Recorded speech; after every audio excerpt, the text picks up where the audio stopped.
Hey gardeners, welcome to the Garden of Kristen.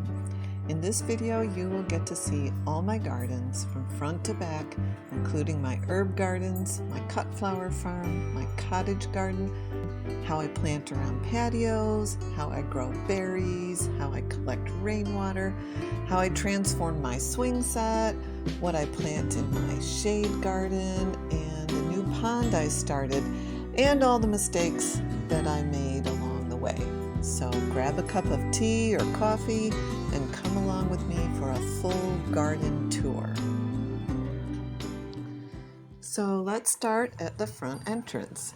Here on my porch, I have a bunch of houseplants that I brought out so they could enjoy some of the nice weather and the sunshine. Even though this is still in the shade, they get a lot more light than they do inside.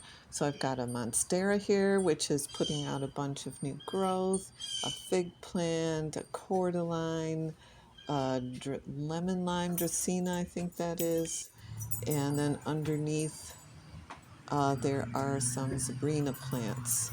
The plants are doing really well, and I think that's a great tip. Next, we've got Molly here on the porch helping us out, and she loves to be outside while I'm doing some gardening. Oh, there's the Sabrina plant I wanted to show you.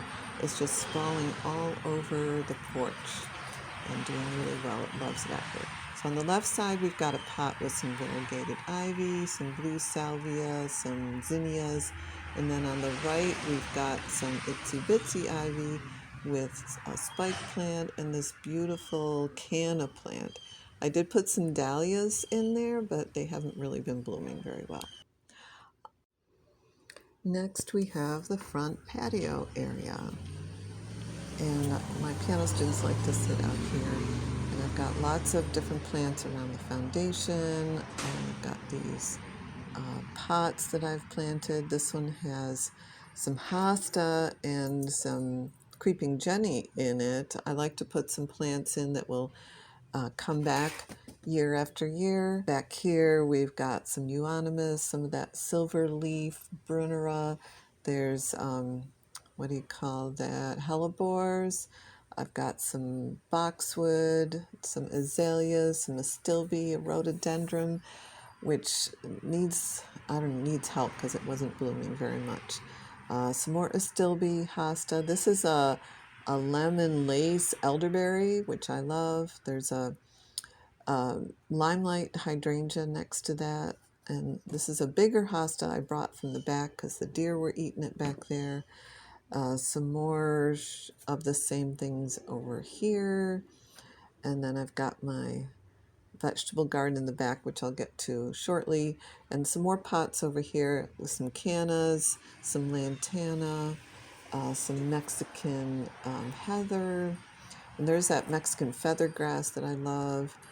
This is a echinacea plant. There's a coneflower here, and I've been trying to get some alyssum to grow, but it's not blooming very well.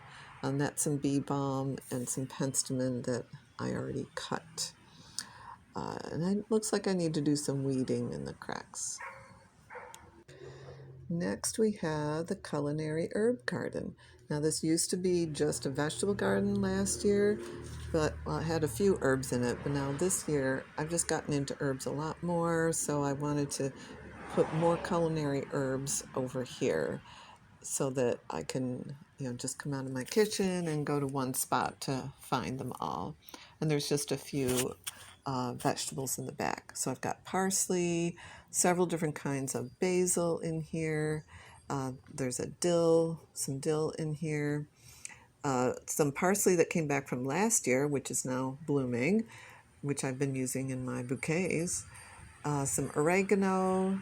This oregano I already harvested, and there's more oregano on the back. There's some kale actually in the middle there, and these are some basil plants. I love the cinnamon basil because it's got that purple stem, the purple flower, and I made some cinnamon basil tea, and you could really taste the cinnamon flavor to it. And then the purple basil is here. I've got a couple different kinds of sage. This is a purple sage here. And this is another kind of basil, and I don't remember the name of it. And this is that other oregano. Oh, and this is lovage, which tastes like celery, a little bit, I don't know, different flavor than celery, but it's close. And then some nasturtiums over here, which are blooming profusely right now, and I'm hoping to get them to climb up the trellis.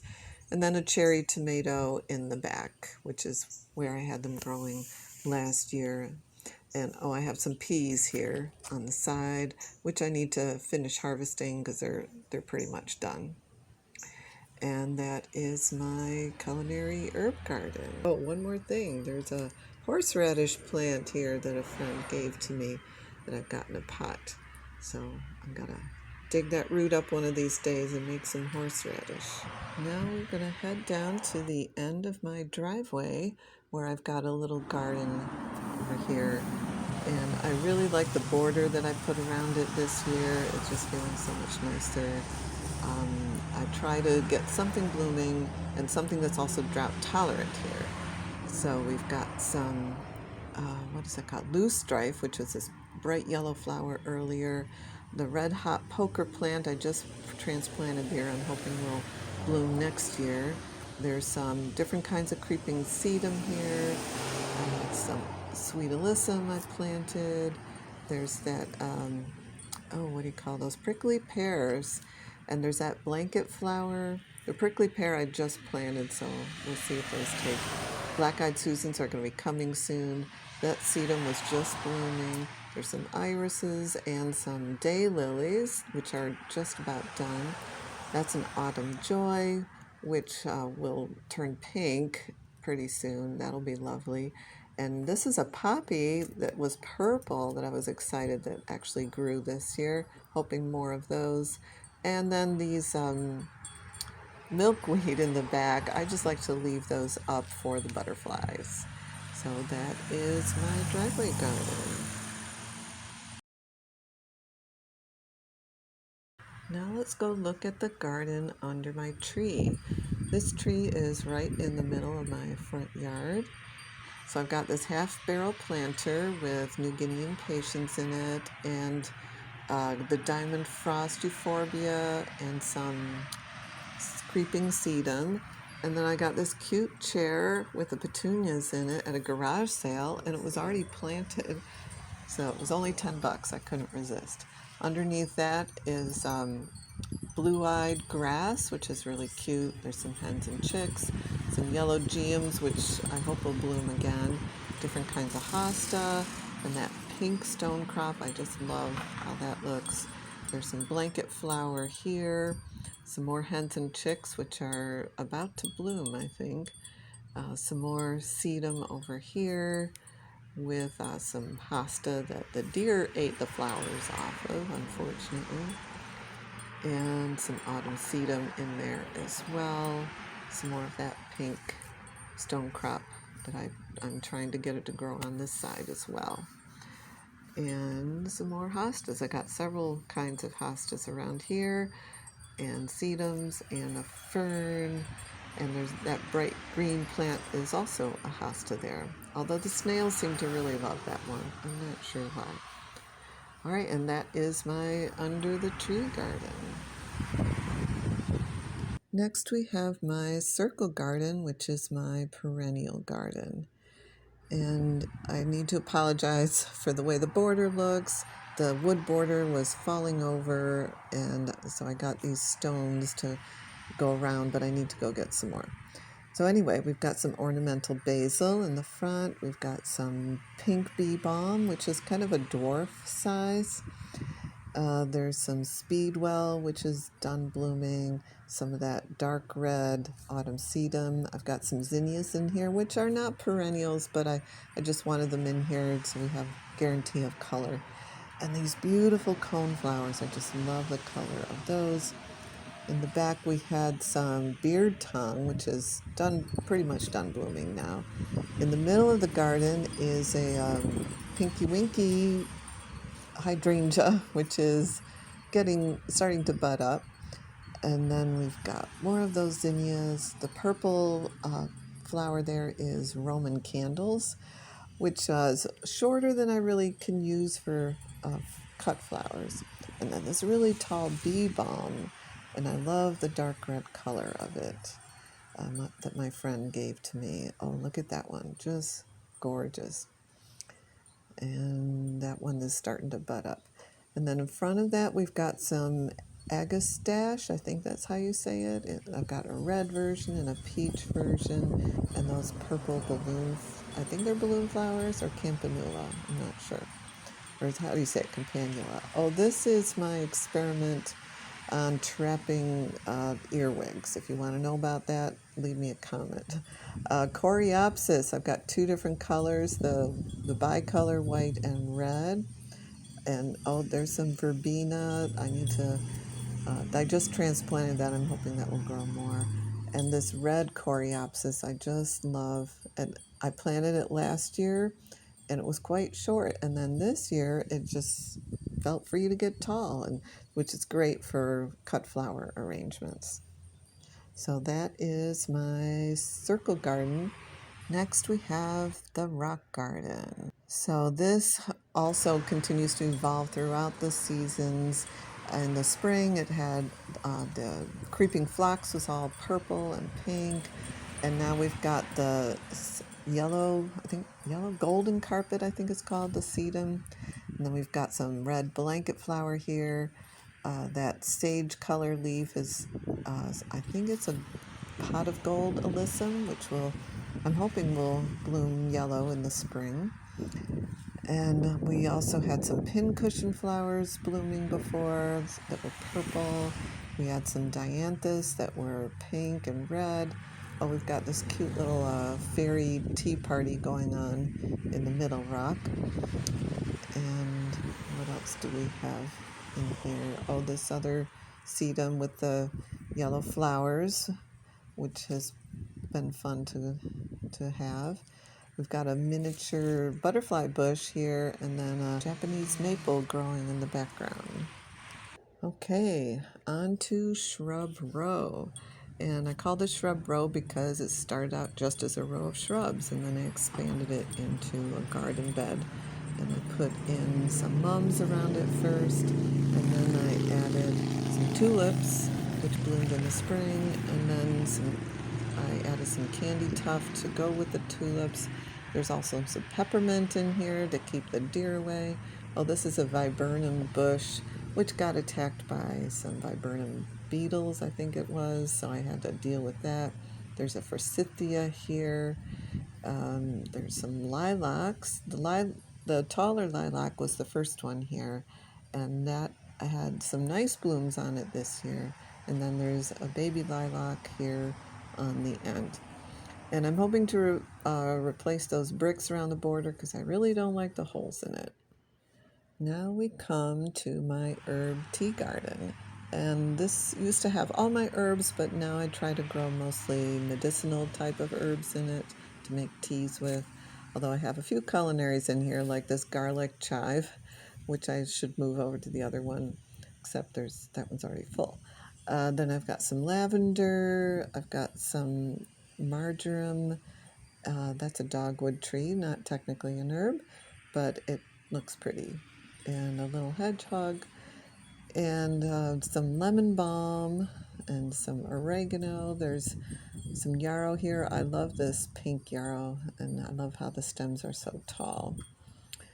And here's the oregano, which is coming into full bloom just about.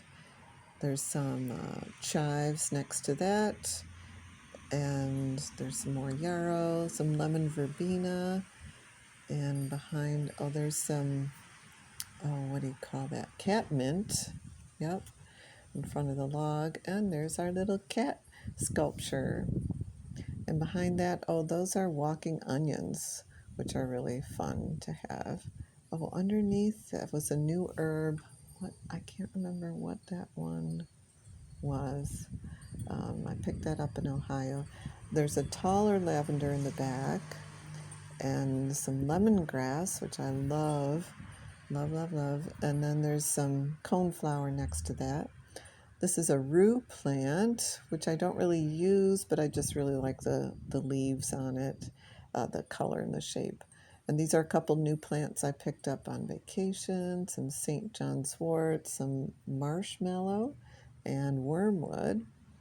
So it'll be fun to see what those look like as they get bigger. This is a pineapple sage, and the leaves actually smell like pineapple, which is really fun.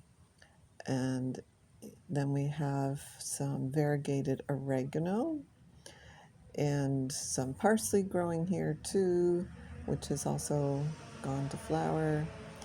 And next to that, I've got some different marjoram in the back there. That one's from my friend.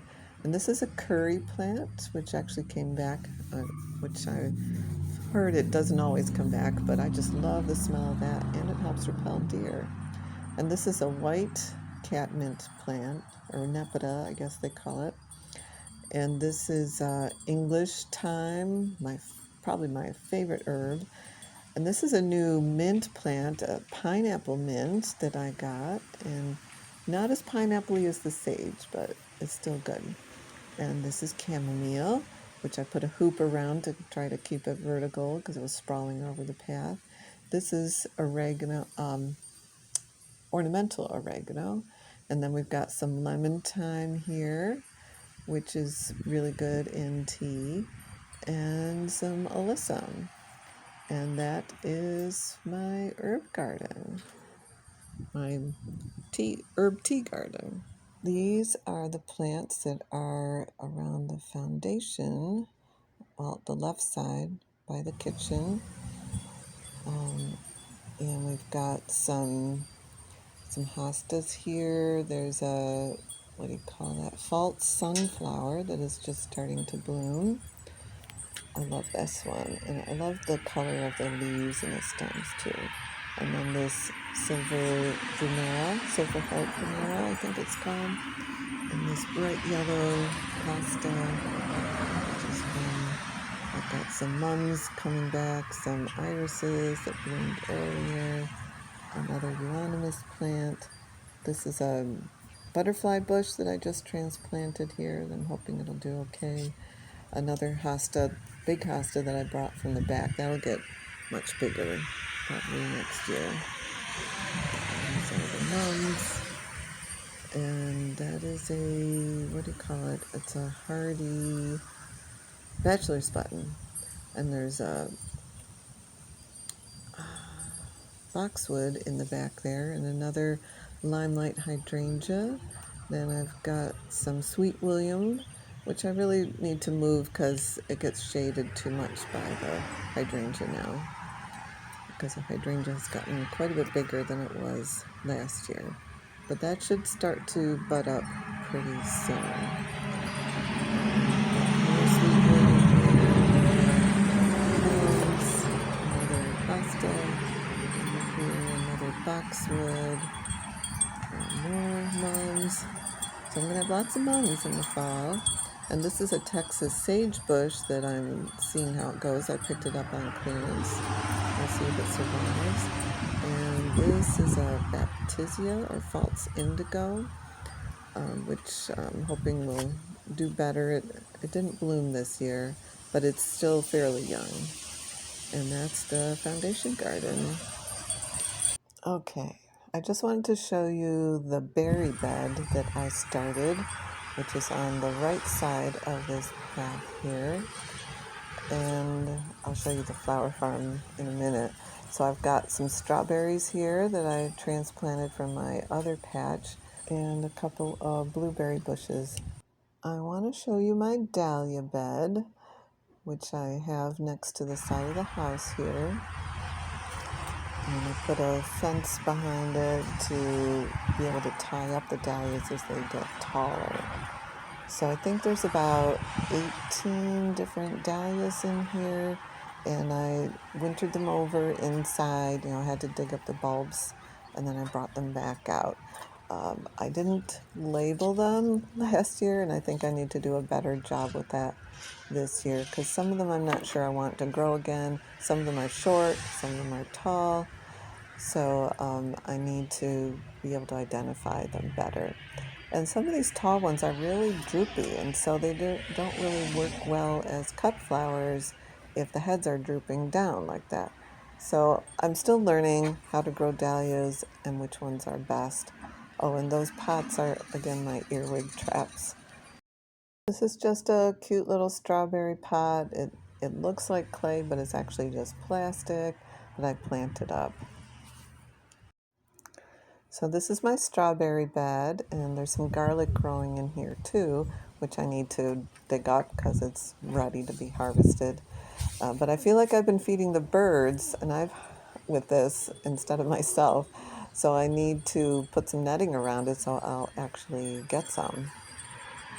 Next we come to my flower farm, which I promised you earlier.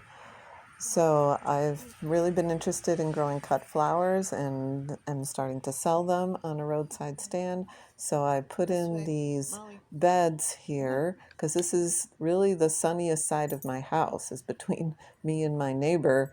So I put these narrow beds down here that can be in the sun, and I've got a bunch of things I started from seed in here. Some black-eyed Susan. These are called ping pong pincushion flowers, and they make these really fun seed pods. So I had to not pick the flowers so they would grow into seed pods. This is Dara, which finally started blooming, which I'm excited about. And this is feverfew, which I think I should put in the ground instead of in a pot. And this, calendula here. Oh, and those yellow ones are zinnias, which are from the nursery, aren't growing as well as I'd hoped. I've got some larkspur here, and then, what was this one called? The purple one. I can't think of the name of it, but it's pretty much done blooming now, so I need to take it out of there and so I can put something else in. And I've got some more black-eyed Susans here, and the one that looks like Queen Anne's lace is called Ami Magus or Bishop's flower. So that has been glorious, and there's another bunch of it over here on this side. And I've got some yarrow started, some white yarrow, which is starting to bloom. And more of the bishop's flower over here. Looks beautiful in bouquets. And then underneath that, I've got some nigella down there. And there's some, underneath that is some snapdragons. There's a white snapdragon.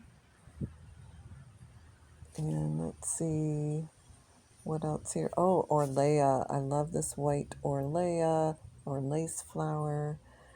There's some orange zinnias there, which are again from the nursery. It seems like the ones I grew from seed are doing better. This is called honeywort. It's got a really interesting bluish tinged leaf to it, and then these kind of bellflowers, pinkish bellflowers at the end. They're really interesting. And then some bachelor buttons at the end here, and some more zinnias I was trying to grow from the nursery. And then I've got some more beds over here. The ones I just showed you were all cool flower seeds that I'd started, and these are all warm flower seeds where you have to wait till after the first frost. And there's some, what do you call these ones in the front? The name escapes me. And there's some ageratum, and we've got some celosia, that's feather celosia, which I wish I had planted more of that. This is my first time doing these flowers in this bed, and I was really not sure how much room they would take up, but they're kind of crowded, so I need to space them out more next year. I've got some of the big marigolds. I've got the cosmos, what do you call those? Cracker Jack marigolds. The cosmos are coming, and then there's some of the smaller marigolds behind that, which I probably should have switched places or just not bother with these small ones because they just don't grow tall enough. And this is some globe amaranth that is growing very slowly. I'm waiting for it to get tall enough to cut. Some straw flowers over here, which are starting to bud up and open up. And they're a bit taller than I realized they would be. And oh, and there's some status in front of it, which is just starting to bud up. Some sunflowers. I think I actually planted a giant sunflower here, but I was hoping for some smaller ones. And some different zinnias in the back here. And I think next year I'm going to put them in one of the sunnier spots because this got more shade than I anticipated. So lots of different kinds of zinnias. I think next year, though, I'd like to dedicate a whole bed just to zinnias so they've got more room to grow and I can plant more varieties. So there is my flower farm. I wanted to show you my elephant ear plant, which I grew from a bulb last year, and I actually had it in my pond last year, and then I brought it inside and it went into dormancy, and then I brought it back out. Well, I started it up again inside in the spring, and then I brought it back out, and it really loves being outside. I just got to make sure I keep it well watered. And then next to it, I have some Japanese anemones that are waiting to be planted that my sister gave me, that came from my mom, that came from my aunt. So we're keeping it in the family. And that's going to go over here in my rain garden, which I will tell you about in a minute. So this corner of the house used to get a lot of rain. Well, it still does, but it used to end up in our basement. So I've been trying to work on collecting the rain and putting plants here that help absorb the rain. So my daughter helped me set up this rain barrel here, which is connected to the downspout with this diverter. And it doesn't divert all the rain down, just takes a portion of it and brings it over here. And as you can see, it rained recently, so the barrel is full. And then I take the jugs, these are cat litter jugs actually, and I fill them up with the rainwater to save it for watering my plants with. And also got the buckets that get the extra water that comes off. There's not much to tell you about this area. It's just the path that goes down to the back of my garden. But I call this my fern fence. It used to be just, nothing here. And then I decided to just plant any extra ferns I had next to the fence to try to disguise it a little more. I call this garden the peony path. But right now the peonies are not blooming. That happened last month, but there's other things blooming here that I would like to show you. I've got some sweet peas on the corner here that are coming into bud now, so they'll be blooming soon. And then lots of these lace cap hydrangeas, and I just love the blue color that they have this year. I used to have them out in front of the house and they were pink, and I moved them back here and they turned blue. And I also have, what do you call that, lunaria, that silver dollar plant, which is turning into those coin shapes. And here's some more hydrangeas. So I kind of have alternating peony hydrangea along the path here on the left side. And here, some of them are mop head hydrangeas, like the one we just passed, but a bunch of them are that lace cap. And then at the end here, I've got a few different hostas. And then we turn around and come back, and on the other side, we've got some daisies and some sweet William between them, and there's also some rudbeckia, some black-eyed Susans that are starting to bud up and they'll be blooming soon. But I need to stake these daisies up because they are flopping over the path, making it a little hard to walk without crushing them. But I've been cutting quite a few of these daisies for my bouquets, and I love how they just keep coming and coming for several weeks. They're just one of those nice cut and come again flowers. But you got to get them when they're young because the earwigs like to eat the centers of them. And then I've got a few more peonies that I transplanted to this side, so hopefully those will bloom next year. Now this is my original strawberry patch, which used to be a sandbox. So several years ago we made it into a strawberry patch, and this year I added another strawberry pot into the middle of it. And as long as I remember to put down the netting, then the birds and the chipmunks and squirrels will leave it alone, and I'll actually get to eat some of the strawberries. So I just have to remember to do that because I had it up for a long time so that I could do some gardening in there. But then I was like, oh yeah, I gotta put that down. So that is my strawberry patch. In the middle of my backyard, we have an old swing set. Now, all my kids are grown, so I don't need swings on it anymore. Although I do have some hammock swings that I like to bring out when we're having a family gathering. But in most of the time, I can just use it to hang up my house plants for the season, or some other potted plants like this mandevilla that I got. But I also have some spider plants, some inch plant, some Swedish ivy, another spider plant, and another one. This one still has some babies. I cut off a bunch of babies to try to root them, not having great success. And that's a purple heart.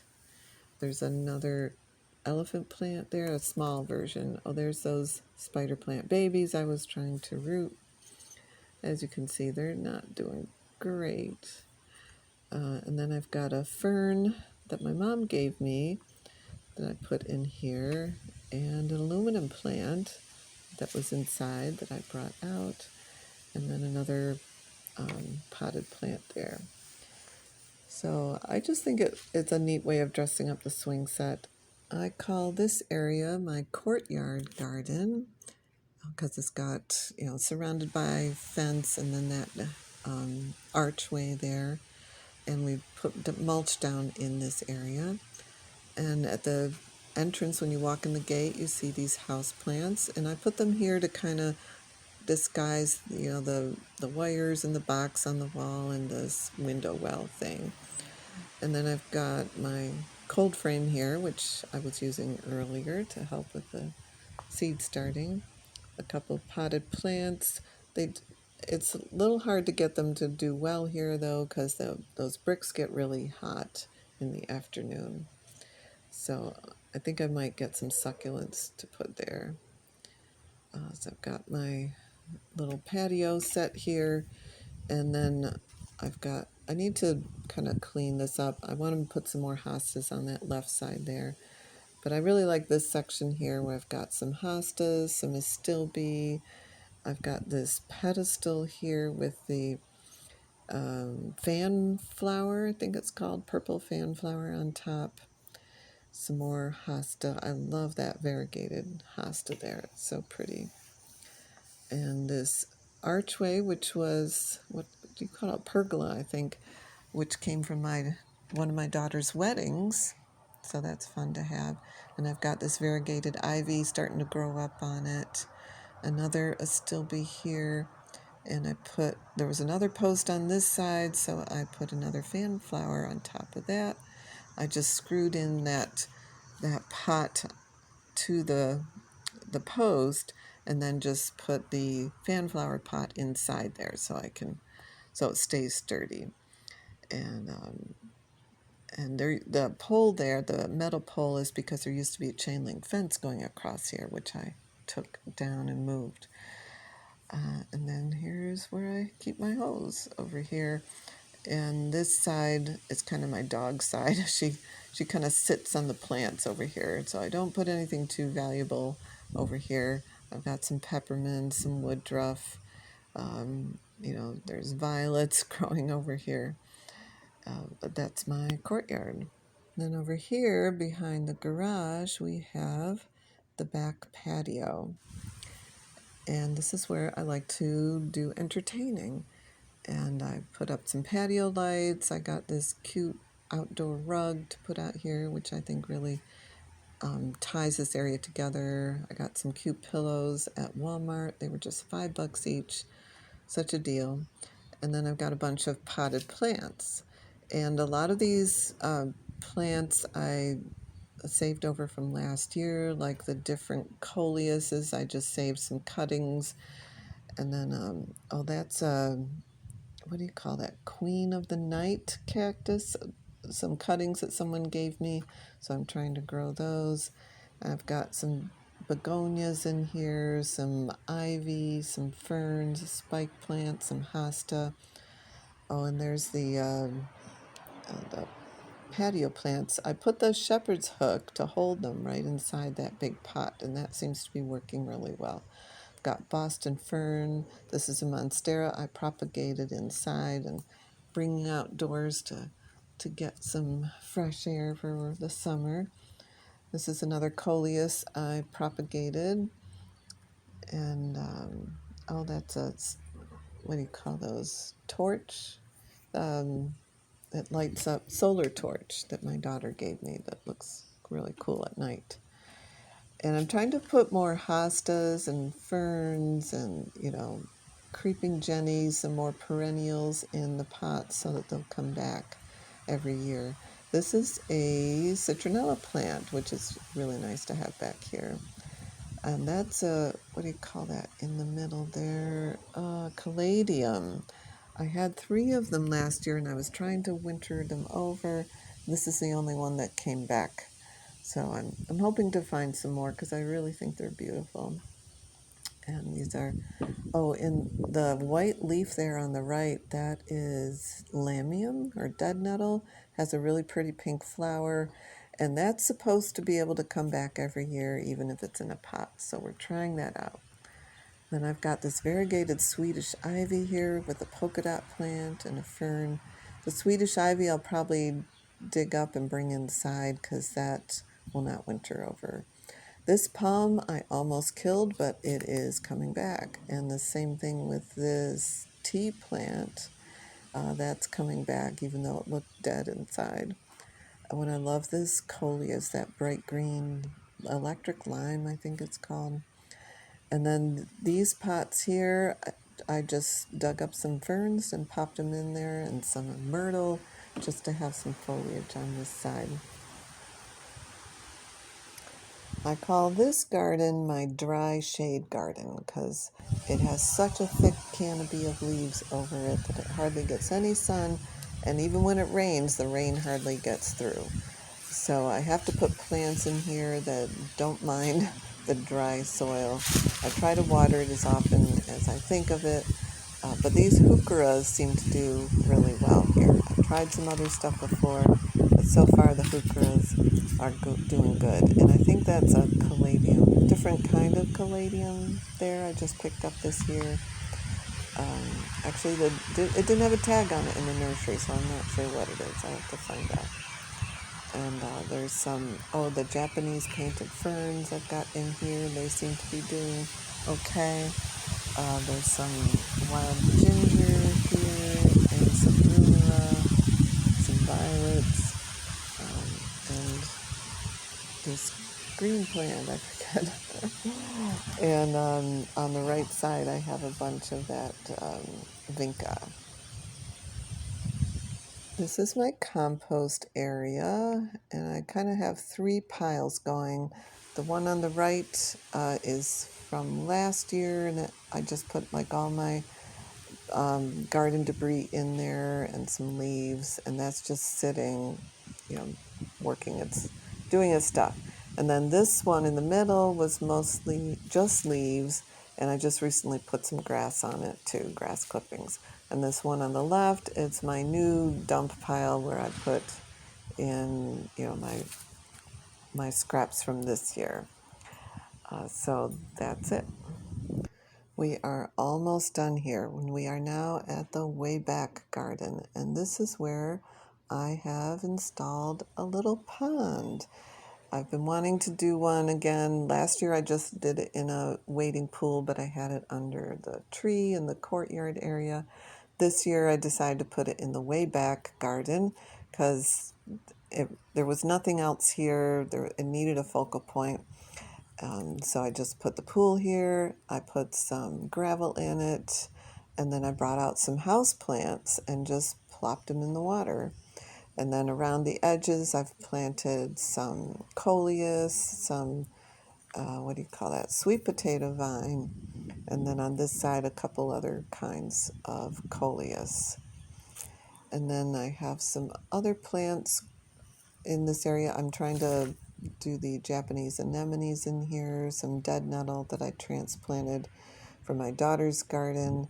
There were already some irises here, some creeping sedum. Got to get those violets out of here. And more sedum on this side here. And a hydrangea plant, which does not get very much sun, so I might have to move that.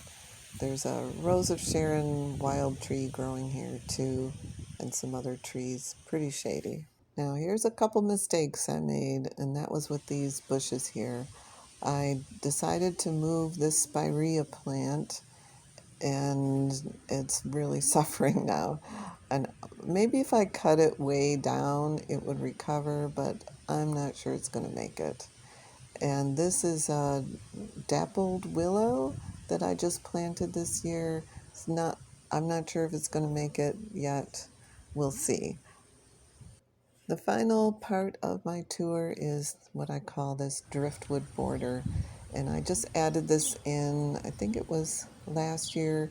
And I wanted just to have another place to put plants. So I had this extra driftwood, so I used it to make a little area here. And I've got mostly now it's different kinds of grasses.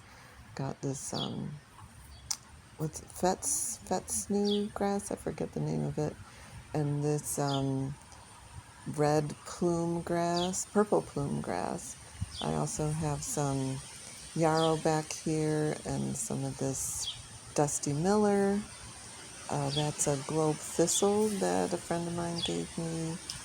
There's some miscanthia grass here, a couple different kinds, a variegated kind. I think that's pampas grass that I picked up in Ohio, so hopefully that'll do okay. And yeah, let's take a look at the tag here. Yeah, it's pampas grass, that's right. And then we've got, oh yeah, there's the globe thistle. I want to show you what that's going to look like when it blooms. Isn't that going to be pretty? And then we've got some more yarrow, some more dusty miller, and there's actually some daisies budding up there that have come over from the other side. And that's like an oat type of grass. And another purple plume and some Russian sage here. And I had another plant on the other side. And that floppy grass there. And more dusty miller, kind of have a theme here. And here we are at the corner. Now you can look back up down the row. And there is Molly to say goodbye. Molly, bye. Thanks for visiting.